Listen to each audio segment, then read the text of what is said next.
एकीकडे दप्तराचं ओझं हे जास्त होत असल्यामुळे विद्यार्थी आणि पालक नाराजी व्यक्त करतात, तर बीडमध्ये मात्र एका शाळेने सकारात्मक पाऊल टाकून दप्तराचं ओझं कमी केलंय।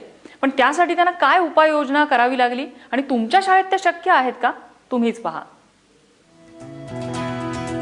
दप्तराच्या ओझ्यानं वाकलेली मुलं पाहून या मुलांपेक्षा दप्तर जड असं म्हणायची वेळ येते की काय याची भीती वाटत होती। पण यावर उपाय म्हणून बीडच्या सिंदफना इंग्लिश स्कूलनं एक उत्तम उपक्रम राबवलाय। पहिल्यांदा आमच्या स्कूलमध्ये आम्हाला टेक्स्टबुक सगळे नोटबुक सगळे घेऊन यायला लागायचं, त्यामुळे बॅगचं वजन आत्तापेक्षा जास्त होतं। आणि आमच्या स्कूलने खूप सुंदर एक उपक्रम राबवला आहे, त्यामध्ये जुने पुस्तकं आम्हाला स्कूलमध्ये वापरायला दिली जातात आणि आमची नवीन पुस्तके आम्ही घरी वापरतो, त्यामुळे आता पुस्तकांचे ओझे कमी झाले आहे। हा उपक्रम असा आहे की उत्तीर्ण होणारे जे विद्यार्थी असतील त्यांनी आपली पुस्तकं रद्दीत द्यायची नाहीत, तर ती पुस्तकं शाळेला भेट द्यायची। अशा प्रकारे 1ली ते 10वीच्या पुस्तकांचे संच या शाळेत तयार केले गेलेत।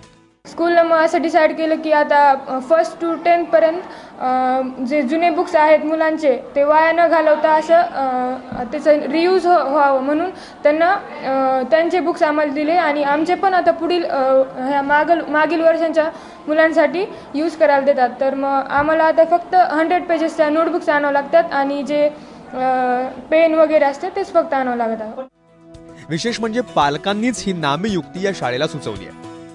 माझी ह्या शाळेमध्ये 2 मुलं आहेत, त्यांचं ओझं पाहून मला फार असं वाटायचं की यांचं ओझं कुठंतरी कमी झालं पाहिजे, म्हणून मी असं माझ्या डोक्यात कल्पना आली की जर जुनी पुस्तकं शाळेत जमा केली, कारण जुनी पुस्तकं आपण फेकूनच देतो, ते रद्दीमध्ये जमा होतात, तर ते शाळेमध्ये जमा करावीत आणि मग ते मुलांना पुढच्या वर्गाच्या मुलांना वापरात येतील। शाळेच्या या उपक्रमामुळे विद्यार्थी खुश आहेत आणि शिक्षकांनी सुद्धा या उपक्रमासाठी खरोखरच खूप मेहनत घेतली आहे। मुलांना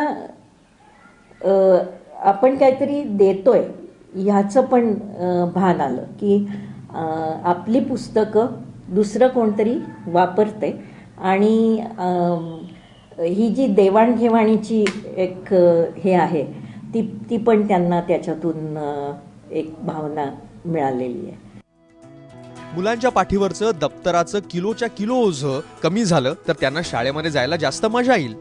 त्यामुळे सिंदफना शाळेसारखा हा आदर्श उपक्रम आता सगळ्याच शाळांनी लवकरात लवकर सुरू करायला हवा। गोविंद शेळके, ABP माझा, बीड।